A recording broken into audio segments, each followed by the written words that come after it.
Moved by Councillor Guerin, seconded by Councillor Ashley. Any discussion? Question's been called. Those in favor? Thank you. That motion's adopted. Excuse me? Councillor Thorkelson, you're with us? I am. Thank you very much. There was some concern that you weren't participating fully and to the best of your ability. I'm eating supper. I'm not on TV, so I can chomp away here. I must say you're looking as gracious as ever this evening, Councillor. Thank you. I hope you're enjoying your dinner there.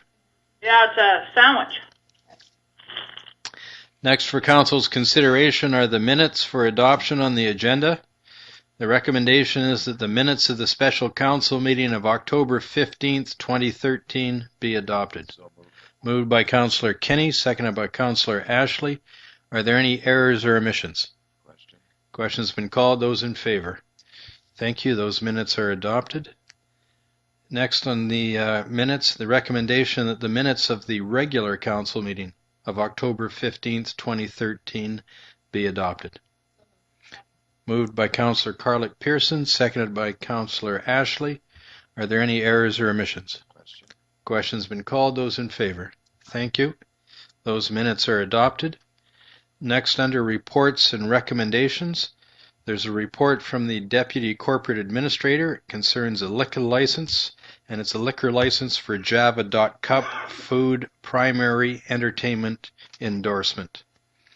And it comes with a recommendation that Council does not wish to provide comments or recommendations to the Liquor Control and Licensing Board with regard to the application for a food primary entertainment endorsement made by Java.Cup. Mr. Long, would you please explain the text of the report and specifically why Council does not need to provide comments or recommendations in this case?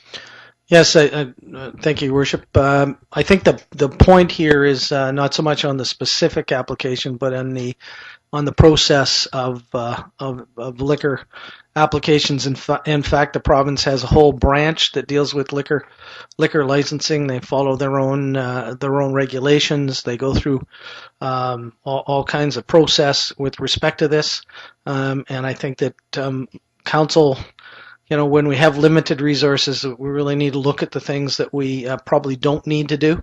And I think in this particular case, since we already it's really a duplication of effort for Council to go through this. So I would recommend that Council lets the Liquor Control Branch do what their mandate is to do, and to determine whether or not liquor licenses are issued or otherwise. Right. Thank you. Councillor Carlick Pearson. I'll move the recommendation. Thank you. Seconded by Councillor Kinney. Is there any discussion? Yes, please go ahead. I disagree with Mr. Long. In the past, we have made a comment on almost every liquor license that has come before Council. I don't disagree with the recommendation on this one. It looks like it's not going to. It looks like it's something that is a good idea and will be a fun thing to do, but I am not of the opinion that we should not bring these before Council and we should not have a discussion of them, and at time to time to ask the public what they think about these applications. Right. Thank you. Councillor Ashley. I was just going to ask staff if there was anything that I'm assuming there's nothing they saw of concern in terms of bringing this recommendation forward. No, Councillor. We believe that there's nothing that can fall through the cracks in terms of liquor licensing, given the resources that the province has and puts towards this. But certainly, if Council is interested in actually commenting on everyone, certainly the Act allows that to take place. Further discussion? Question's been called. Those in favor? Thank you. The motion is passed. Those dissenting? I disagree with the motion. Okay. Please show for the record that Councillor Thorkelson is opposed. Next is a report from the Deputy Corporate Administrator, and this concerns the Prince Rupert Curling Club lease. Comes with a recommendation that council approve the mayor and authorize signatory to sign the lease with the curling club. Councillor Garon. I'll move the recommendation. Thank you. Seconded by Councillor Kinney. Mr. Long, the term of the lease for those watching at home. Yeah, I would ask the deputy corporate to comment. The term is for 5 years. Thank you. Any further discussion? Question's been called. Those in favor? Thank you. Those opposed? The motion passes. Next on the agenda, item 8, correspondence for action. There's a proclamation request from the Restorative Justice Division concerning Restorative Justice Week. Comes with a recommendation that council proclaim November 17th to 24th, 2013 as Restorative Justice Week. Mr. Long, could you briefly outline the Restorative Justice Program?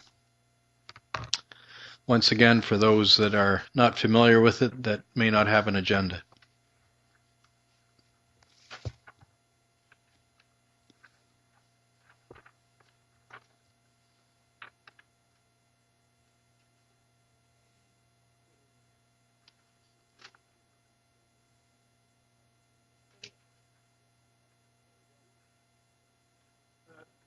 Yes, Your Worship. This is a proclamation that reads as follows: whereas in the face of crime or conflict, restorative justice offers a philosophy and approach that views these matters principally as harm done to people and relationships, and whereas restorative justice is non-adversarial, non-retributive approach to justice that emphasizes healing in victims, accountability of offenders, and the involvement of citizens in creating healthier, safer communities.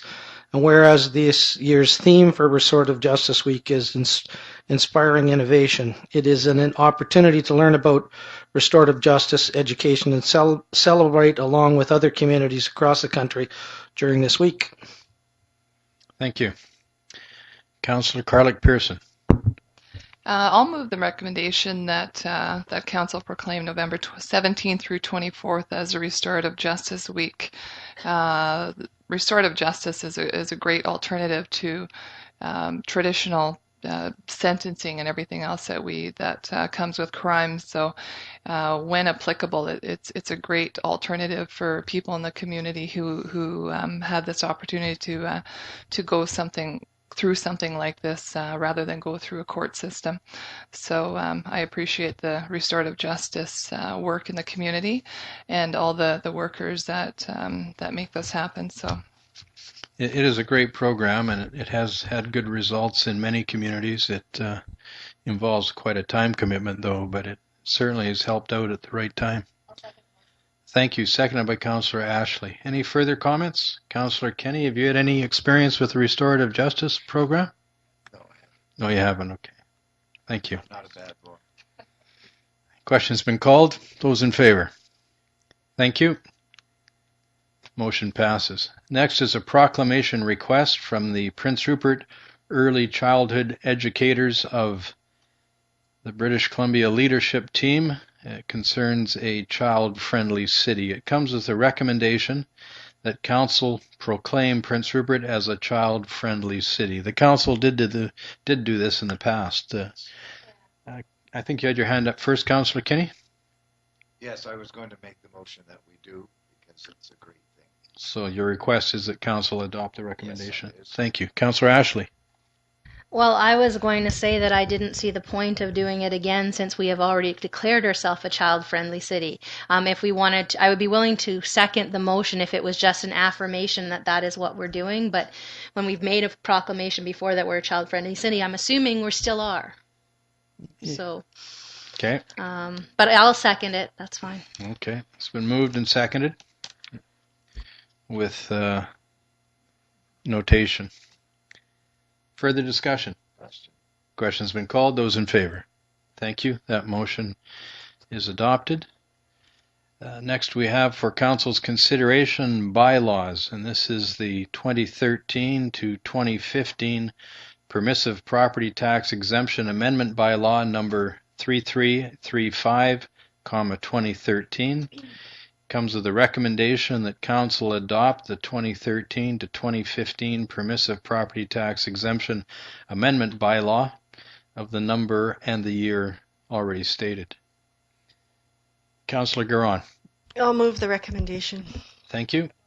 Seconded by Councillor Ashley. Is there any discussion? Question's been called. Those in favor? Thank you. That is adopted.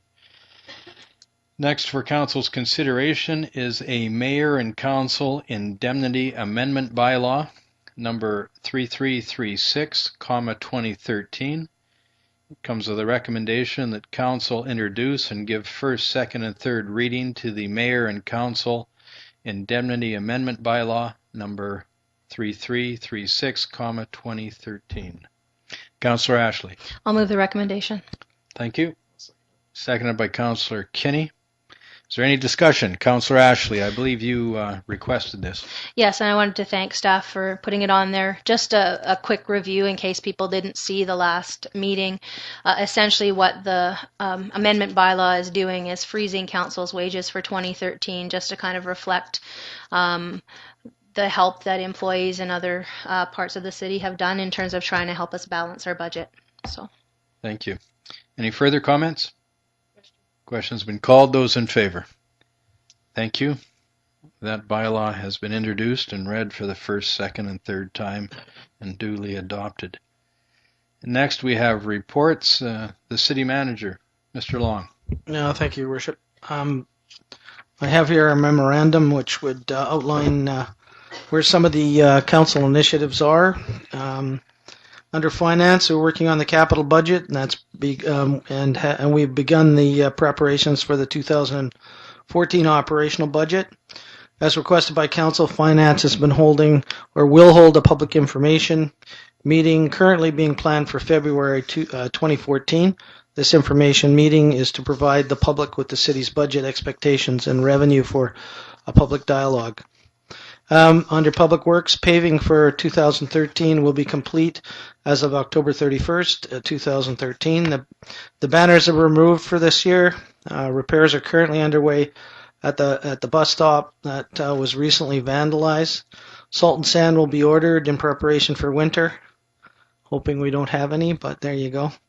Final landscaping on 9th Avenue East is in progress. Off-street drainage cleanup is underway in preparation for the rainy season. Awarded landfill development contracts. Staff are working on a layout of a new section at the cemetery. Dam spillway design has been awarded. And new projects for the winter: water line replacement on 7th Avenue, King Edward School, fabrication for replacement of portion of the railing at City Hall, and sewer line replacement at Brett Place, Duncan Road, pump station ordered, and the carrier pipe ready to be installed. With respect to engineering, is ongoing review of several development permits. Staff is preparing for the airport ferry ramp upgrades, investigating in vandalism at the City Hall and bus shelters, ordering new LED lights for City Hall Park to deter future vandalisms, and working with Annunciation Paris for the Annunciation land swap. Development services business license prep to be deployed on November 1st, 2013. And that is my report, and I have copies here if you're interested. Thank you. Any questions of Mr. Long by members of council? Councillor Ashley and then Councillor Garon. Not so much a question, but just something, and I'm not sure if it was noted at the public meeting that we had regarding the Westview property last week, but somebody had mentioned some retaining wall damage somewhere on Graham Avenue or something, so I just thought I would mention it so that it could be passed on to, because it apparently is a city retaining wall, so I just wanted to pass that on as information. Yeah, there are some rock walls up there, and over time the rocks sometimes become loose, and the freezing and thawing also can disturb. Yeah, so there was some concern, so I just thought it'd probably be something to bring to attention. Thank you. Councillor Garon. Thank you, Your Worship. Question for Mr. Long, the Annunciation Parish land swap. Yeah, some years ago, there was there was an agreement to make some small property exchanges relative to servicing, etc., and it wasn't actually finalized in terms of the details. So we're working with engineering just to complete the plan of survey and do the actual swap, so it's legally registered, etc. Anything further? Okay, we'll move on to reports, questions, and inquiries from members of council. Councillor Kinney. Thank you, Your Worship. Through you to Mr. Long. As you would be aware of this, Your Worship, I'm looking at the salt and sanding issue, but what I'm really looking at is if you would bring it back to management, to especially 3rd Avenue. We used to plow so it was all in the middle. And I'm noticing now that by plowing and going to the sidewalks, we have to bring extra men out to do the drains all the time, every time. So if we can find some way to get that in the middle and remove it in the evening like they used to, it would be a great convenience for everybody and money saving for the city. Ken, we'll look into that. That's common practice in many northern communities to windrow the snow in the middle of the road, but that usually only happens if we're going to actually pick it up and remove it. So we'll look into that, just see what the cost implications may be if there are any. Councillor Ashley. Okay, so I'm going to be making a motion regarding the Westview property. I know there's a process in place, but it was very clear at the meeting last week, as well as the other things, that I'm very appreciative that staff has done all of the work and the homework that needed to be done. But my motion is going to be that we stop the process of looking at the Westview property for development. And I'm not sure, so I'm looking for staff on this. I'm not sure what we would do to protect it in the future, whether it would be a restricted covenant or something if we could put it on, but I'm looking for us to protect it as parkland in the future. Thank you. First of all, on the second part of that, and we'll get a comment from staff, but this council, I believe, could put a restrictive covenant on there, but one council can't bind another, so that wouldn't stop somebody from 10 years from now or 5 years from now But it would be on removing it. Yeah. So you want to stop, just so I get this right, you want to stop the process based on that meeting, although And I wasn't there. I was at a Prince Rupert Airport Authority board and I'll meeting. speak to it, but there's a number of reasons. But yes, based on what was said at the meeting, as well as other things that have been brought up. Okay, so if we stop the process now, we haven't heard from the whole community. We've heard from a portion of the community. The public hearing, of course, allows us to hear from the whole community. But Mr. Long, do you have a comment on that? Any advice? Yeah, Your Worship, the process so far and the public input that we've got has been fairly large, and certainly everybody feels fairly strongly about their opinions. We clearly, if that's what council doesn't want to move forward in this particular piece of property, that's we will need to know that. However, with respect to the process, the real process that I think is underlying this particular conversation is, okay, where are we going to have further development within the city of Prince Rupert? And that was a conversation that took place quite a bit during the public meeting, and I think it might be nice to continue to engage, maybe not necessarily on this particular piece of property, but certainly there was lots of valuable public input and public engagement that about the conversation about, okay, where are we going to expand? Where are we going to grow? I find the layout of the city of Prince Rupert is quite fascinating in that it was drafted up, I guess, by in the day what they called a planner. The same individual did work in San Francisco and in New York. It's actually a tremendous layout and a tremendous concept, and it's a concept that many cities are coming back to in terms of density and design. I think there's a tremendous value in how we're laid out, the fact that we don't have any sort of outlying areas to be developed. So I think there's some really good input moving forward about how this should take place. And now that we've engaged quite a few members of the public. I'm encouraged that they will continue to be engaged, and we can have the rest of the conversation around what do we do if we are going to grow, and that's important. So I would encourage council to find a way to have that continued conversation at the same time that we, if we indicate that this particular piece of property is not available for development, then how do we look at the rest of the green space in Prince Rupert, and where are the areas where we could add individuals who want to live here. So I didn't get my question answered, so let me try again.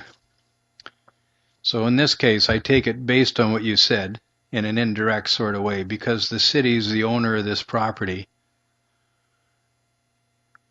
the council can stop the process. Whereas, by example, if the city wasn't the owner of the property, we would run into some legal ramifications if somebody had requested a public hearing to rezone something and we decided to stop it. Certainly, the owner. Yes, Your Worship, the ownership issue certainly allows us to be two parts of this process, which is both owner and just governor. Exactly. So certainly, when we've issued development rights to an individual on a piece of property, we need to be very careful with the process that takes place with respect to those property rights, or we will have some serious consequences. In this particular case, because we act in both roles, we're quite capable of saying we don't want to move forward any further. That would be a much different circumstance if this was a piece of private property and may have been zoned. Then we find ourselves a lot more limited in terms of what council could do. Okay, thank you. So it's been moved and seconded. And Councillor Ashley, you'd like to speak to it? Please go ahead. Basically, in listening to the people at the meeting and the various different people that have come forward, I guess my first comment would be, as I know we could have a public hearing that would give another opportunity for people to come forward, but there was the opportunity for anybody in the entire city of Prince Rupert to come forward and be at that meeting. And I know that Mr. Krekic has been available for anybody that has wanted to come in and make any comments or anything. So I do feel that the public has been engaged and given the opportunity. If I didn't, I certainly wouldn't be making this motion. When we first started this and we had the delegation come in front of us, I did want to continue the process because we had 4 people in front of us. It wasn't enough people, I thought, to kind of really see all of the issues. But a number of issues were brought up, some of which we knew about. Some of them were concerns that not necessarily were things that we didn't know about, but maybe things that we hadn't been thinking about when we were considering it. Obviously, there was stuff with the herons. There was stuff about green space and parks. There was stuff about the original intent of the CN lease and then the 1965 decision and then the subsequent things. And I guess at the end of the day, talked with various people on council who were sitting there, and I got the feeling that the majority of us had basically decided that this wasn't a good idea. And so when I look at that, I guess I see we have a lot of things for our staff to do, and it seems to me that it would be almost a waste of our staff time to go forward with something if we're in the position where I think we felt that we had enough information. Now, obviously, if I make this motion and it doesn't pass, then not everybody feels that way, and then we would proceed with the rest of this. But I'm just feeling, because I think there was a lot of information that Zeno presented, as well as people from the public giving the information. I thought it was put, especially from staff's perspective, in a very unbiased view. Gave us, the background. And people brought up a lot of things that I hadn't thought about. There was things brought up about safety and the 2nd Avenue Bridge and whether or not having more people was advisable. People brought up stuff that had been involved in the OCP process and said one of the reasons that it wasn't recommended for additional development was because of the amount of people on that side and the limited access if there was emergencies. And there were a number of things like that that were brought up, that there was just so many things that were brought up. it just kind of cemented in my head, I don't think this is the right area. But the other thing that came very clear was that it wasn't that people were opposed to development, but they wanted us as a council to really look at all of the areas, to listen to what they said was in the OCP about protecting green space. There was a lot of stuff mentioned about the waterfront, which we don't have control over for the most part, but people are concerned about those things. And one clear message was they didn't say, don't mess with parks. And I heard it. And so anyways, that's kind of the basic. I could go into more, but there were a lot of reasons, and I just feel that enough information is out there for me to make up my mind. Certainly. It might be better if council's going to look at all the properties that could be available to table this until we have that review. If we shut it off now, one of the concerns would be, and it's a concern of mine also, is that we're in a process and we have people that may be thinking, okay, there's going to be an opportunity to comment one way or the other at a public hearing. And so they may be waiting rather than, maybe they couldn't make it to that meeting the other day, although I understand there was about 80 people there, but perhaps more. But we might be slighting somebody by not giving them that opportunity.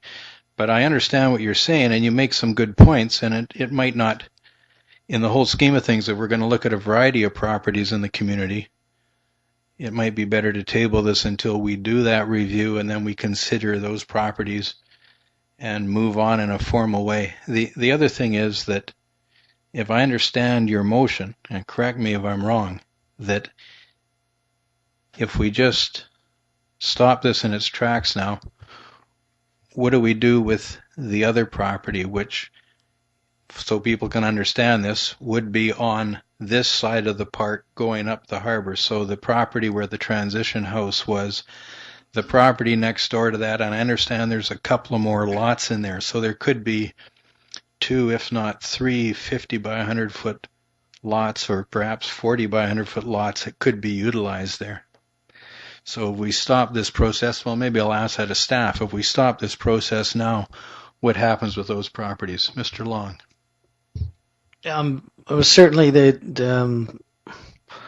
I can't remember off the top of my head whether those properties were actually included specifically in this or not. But if they're vacant city lots and they're not been designated, etc., and they're already in the city's hands, and then that would be up to council, I think, to determine whether or not we wanted to divest ourselves of those particular lots. And I believe they are service lots, so there could be an opportunity there, and they have had buildings on them in the past. Yeah, Councillor Carlick-Pearson, then Councillor Garon. So that was my question as well, is if we seize this process, if we're able to access those other properties by the transition house. So if we could get that answer. I've never been in a meeting of a community meeting of that such, size, where the entire group were all consistently saying, no, we don't want this. Now, we're not talking only Graham Avenue and Atlin Avenue or 2nd Avenue. We're talking representatives from all over Prince Rupert were there. And given the opportunity, people could have showed up. We had a better turnout for this event than we did for Pinnacle Pellet, for the pellet plant. I think it's something that, as a community, we really need to hold on to this green space, because we're losing so much as Prince Rupert residents. And I said that in that night, is that we've sacrificed so much, and we still haven't really seen any return for what we've sacrificed as a community. So I really feel strongly about this one, and listening to our community members and really saying, let's stay away from the park area. Let's stay away from that area and look at some options of developing, cleaning up the dead trees in that area and protecting the wildlife, because right now, with all the developments that are happening in the north right now, there's so many different species that we're jeopardizing as is. And the herons are one of them, the owls are another, the eagles are another. So we need to really be cognizant of that. I would be interested in, however, looking at that extra space that isn't designated as a parkland to develop. So I'm not saying completely stay away from that area. I'm saying stay away from the park area and keep it as pristine as it is, and look into that other area with the transition house. Further comments? Councillor Garon. Thank you, Your Worship. I was never in favor of the condo development, but I have been in favor of developing lots from the transition house down. So I'm not sure. It was my understanding that those lots were part of the park, but I'm a little confused at the moment. So regardless, I would like to see those lots developed. I don't see any part of them going back into, if they can be serviced and we can get tax dollars, and there already were buildings on there, so I just think it should remain residential, and I'd like to keep the process going if that's the proper way to go about getting those lots serviced. Okay, well, we'll consider the motion that's been moved and second. I have a comment to make, but I was wondering if the motion could be read again, please. Certainly. Please read the motion. The motion was to stop the process of looking into developing the Outland property. Please go ahead, Councillor Thorkelson. I'm in favor of the motion, and I have a number of concerns, which I think I've expressed previously, and one of them is that the legislation, I would like an interpretation of that legislation that apparently seems to tie up all of the Grand Trunk / CN properties that were given to the city, and so I think that we have to be clear about what that legislation means, so that when we are doing things, we are abiding by that legislation, or else, if the city wants to, we could ask for that legislation to be changed, but I don't think we should be ignoring it. And so that's the transition house was probably could have been conceived, I certainly conceived of it, as a building for the public good, and therefore fit in with the act. I would suggest that the house next door also was providing a public service. And so I think that they were probably in keeping with the legislation. I'm not so sure if we can sell those, and I would like to be clear on what land we are, under that legislation, able to put different buildings on that aren't part of the public good, the larger public good. So anyways, I think that legislation impacts a lot of the property the city owns, or not a lot, but some property that the city owns all around Prince Rupert, and I think we should have clarity on that. And when we finish this discussion, I plan to make a motion to get clarity on that item, and as well, I think that Mr. Krekic is going to be bringing us a report on inventory of all the lots in Prince Rupert that the city owns, and I think that we can have a look at that land and try to come up with a development plan that's maybe more specific than the OCP that we have right now, that talks about things like parks and where we want to have things like condo developments, and maybe where we want to encourage developers to renew parts of our town. So I think that's a discussion that we have to have with the public, as I'm sure glad to be now looking at a stage where increasing increasing housing, and also looking at social housing and looking at public housing. All of those kinds of things are something that are positive, should be positive things for our community, not negative things for our community. So I do think that we should engage in that discussion, as Mr. Long has suggested, over the next year, and I think that but part of that has to be looking at that legislation so we understand what our commitments are. Thank you. I believe, Councillor, that staff are looking at that agreement. It could be that the agreement was agreed to by both parties.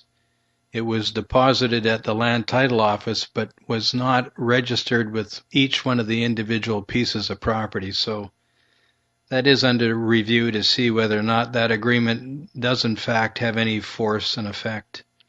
Councillor Garon. So until we find that information out, can we have this tabled then? Like, would that be a possibility? Because we haven't received all the information. Anything's possible, yeah. Would you read the motion again, please? Motion is to stop the process of looking into developing the Atlan property. Thank you. I'll call for the question. Unless, Councillor Garon, you had another comment. So can I table this then? You certainly can. A tabling motion has precedence. I'm going to table this because I want clarification on what happened at the land title office and why nothing was registered. In order to move forward, we need that information, and until we get that, I don't see where we can move anywhere. Certainly. Is there a seconder to that?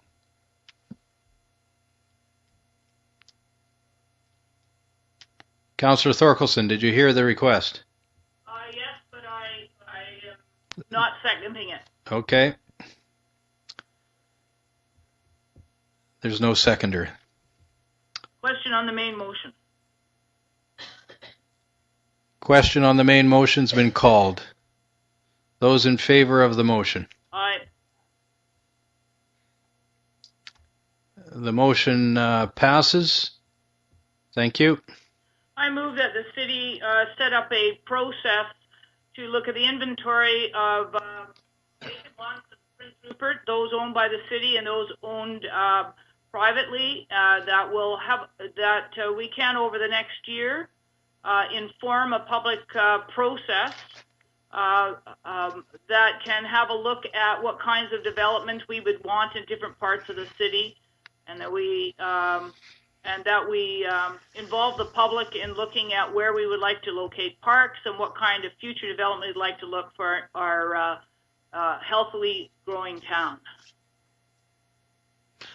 On those specific pieces of property only, because otherwise you're duplicating the official community plan. Yes, I don't have any intention of duplicating. I think that the official community plan is broad in general, and we have quite a large broad zoning bylaw, but it may be that we want to look at encouraging development on in certain areas of the town that are run down. So we might want to, if a developer came to town, encourage them to develop in certain places.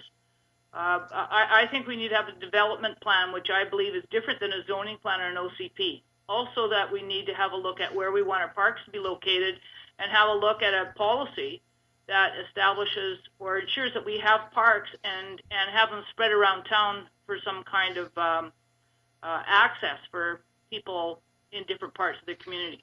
Okay, is there a seconder? Seconded by Councillor Ashley. I'll just speak to this if I could. There's nothing wrong, Councillor Thorkelson, in asking for this, but I'm getting concerned that in the last number of meetings where we've come in here as a council collectively, we've asked the staff to continually do more and more things, and the staff haven't grown, and Mr. Krekick's busy enough. And so I believe your motion will pass, and that's fine, but if you'd like, perhaps this should go to the meeting we're going to have regarding a strategic plan, because we'll need to pick some of these items, some of these topics as strategic plans and part of that process to get them ahead of the others, or we won't attain your goal in a timely manner. I have never an argument with prioritizing things. Thank you. So it's been moved and seconded. Any further comments? I'll call for the question. Question's been called. Those in favor? Those opposed? Please show for the record that Councillor Garon is opposed. The motion passes. Councillor Garon. Back to the Westview issue. Yes. Are we still looking for clarification on the what happened with those lands in 1965 at the Land Registry Office? Yes, staff is doing even that. though the process has been stopped, I'd still like clarification. No, we still need to find out the legal text of that, certainly.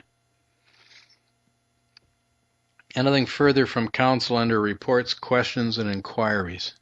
Yes, I have something, and I feel I have at least been very remiss in not bring it to council earlier, and that is there is a liquor license review that is going to finish on the 31st, and Prince Rupert has made no comment. The city of Prince Rupert has made no comment on the what we believe should be liquor licenses, or what we believe should be any changes to liquor licensing in British Columbia. So, excuse me, Councillor, is there a standing committee of government doing this review? It's a public review, so they're asking for public comment. But they're not coming community to community. It's just submission by website, is it? Yes, it's submission by website, but we received information on that in a couple of information packages probably a month ago, and none of us picked up on it, which is in my belief really too bad. And the reason it is Michael Kearns, when he was still working for the city of Prince Rupert in 2008, put together a document on that he called Understanding Our Social Statistics. And in that he said that the city of Prince Rupert has one liquor license for every 203 residents, which is twice as many licenses per capita than the city of Vancouver. Now, that could have changed, but probably not. It says, and I just looked up the quantity. It's a per capita alcohol consumption in the local health area of British Columbia, and ours is, and I don't know if it's gallons or what the measurement is, but our measurement is 11.77, and Vancouver's is stretches between Vancouver City Center, which is probably downtown east side. It's 15.91, which is above ours at 11.77, but the rest of Vancouver is well under that level, so it comes in at 3 and 2, 6 and 9 for the rest of Vancouver. If you go to Victoria, so rather than confuse us all on this end, because you're the only one that has the information, what would you like us to do? What would you like the council to consider? I know that the police have had some concern about come to us. When they have come, they've expressed concern about crime related to alcohol, and said alcohol is a major concern rather than drugs in our community.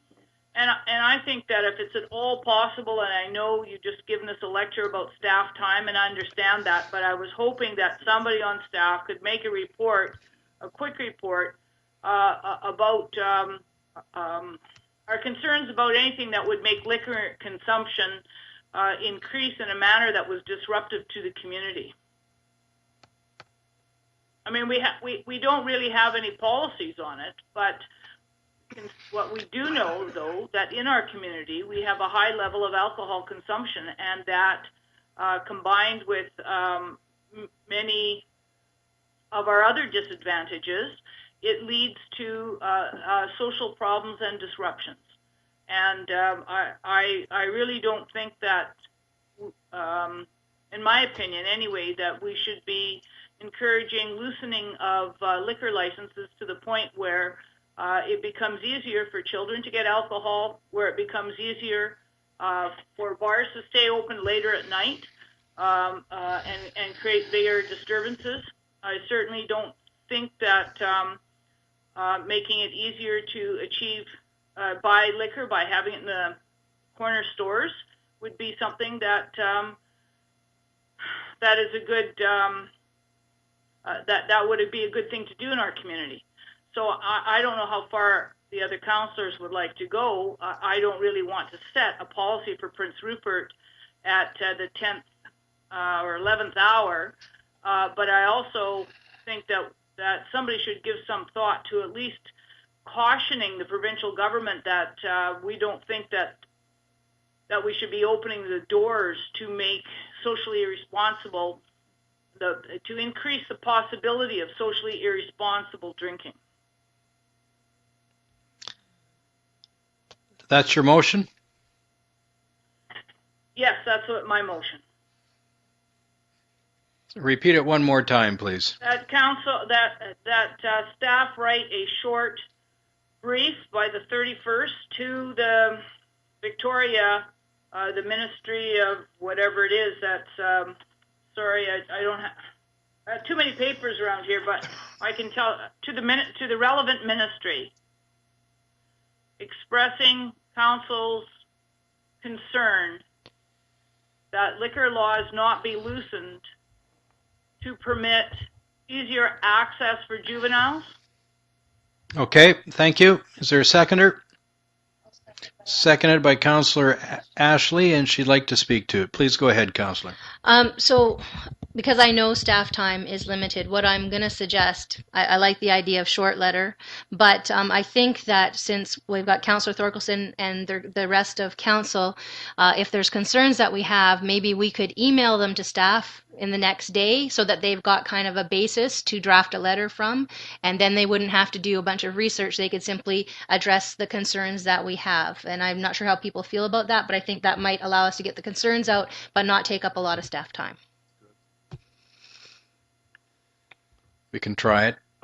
I usually like to be fairly sure of what we're sending out of here.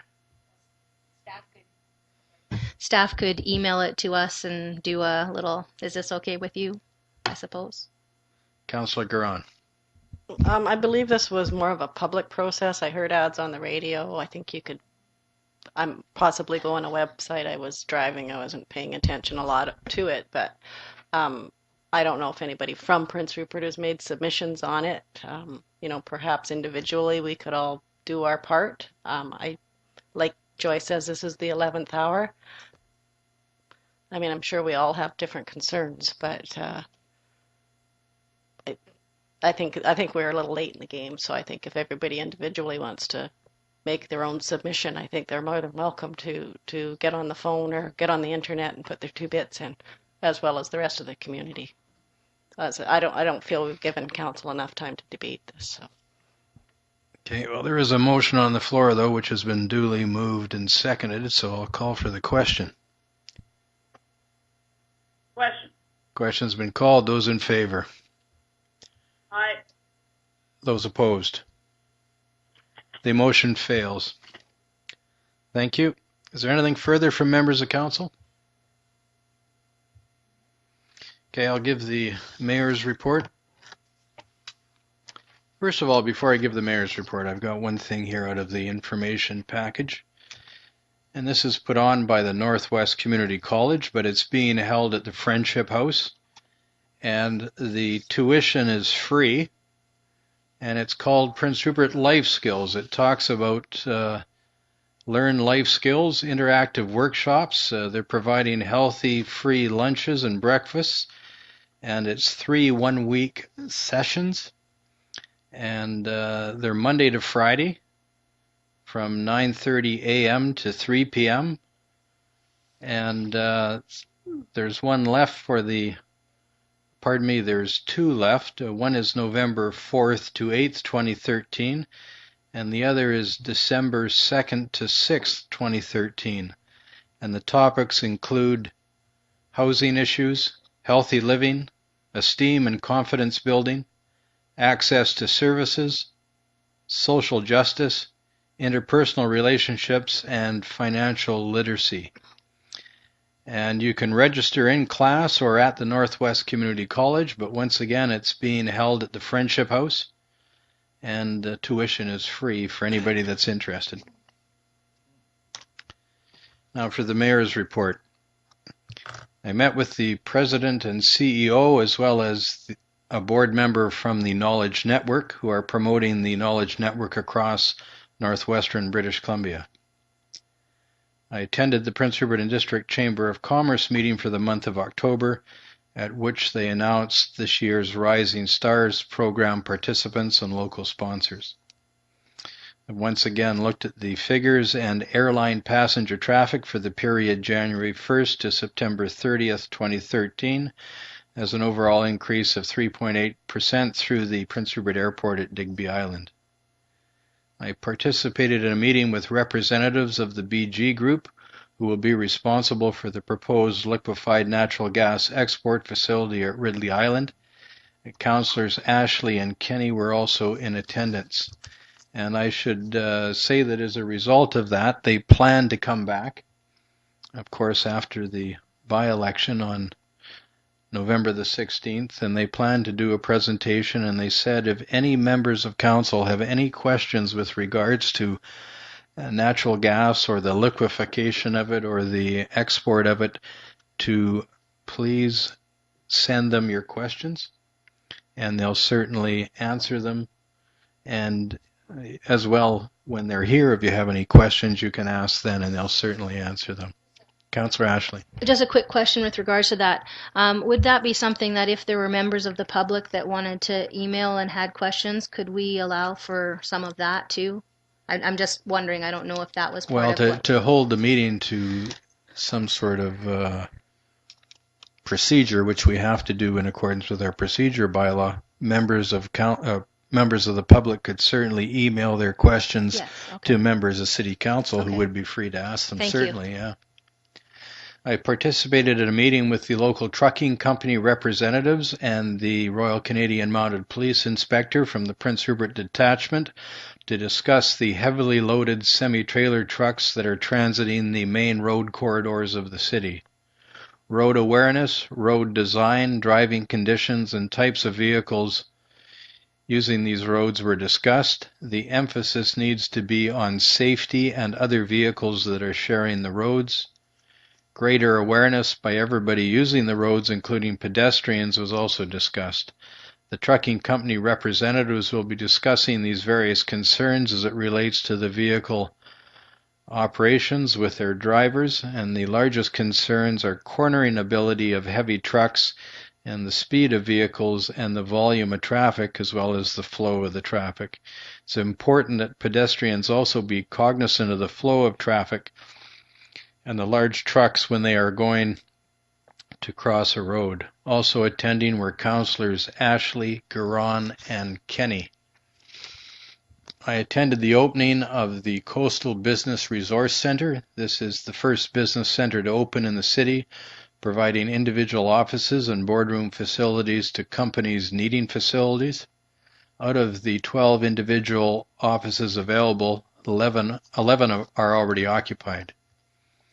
I met with representatives of the Sundance Canyon Building Corporation who are interested in sites for development of modular housing facilities, and they provide individual homes as well as multifamily housing for sale. Councillor Garon was also in attendance. I participated in a gathering of members of the Prince Rupert Self-Advocacy to declare by order of City Council the month of October being declared as Community Living Month in our city.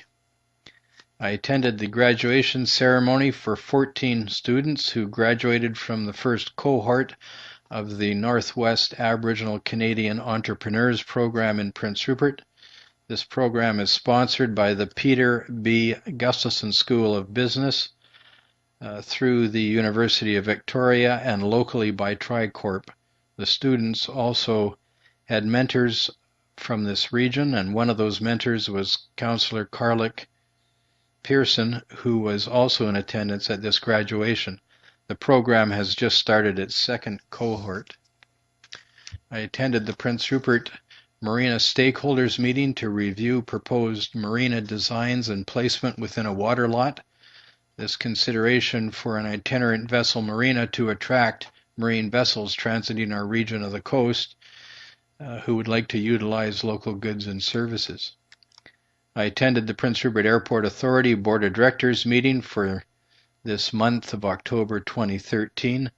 The Airport Authority is looking forward to upgrading the airport building and the facilities and has made application for needed repairs and asphalt overlay on the airport runway with the assistance from Transport Canada.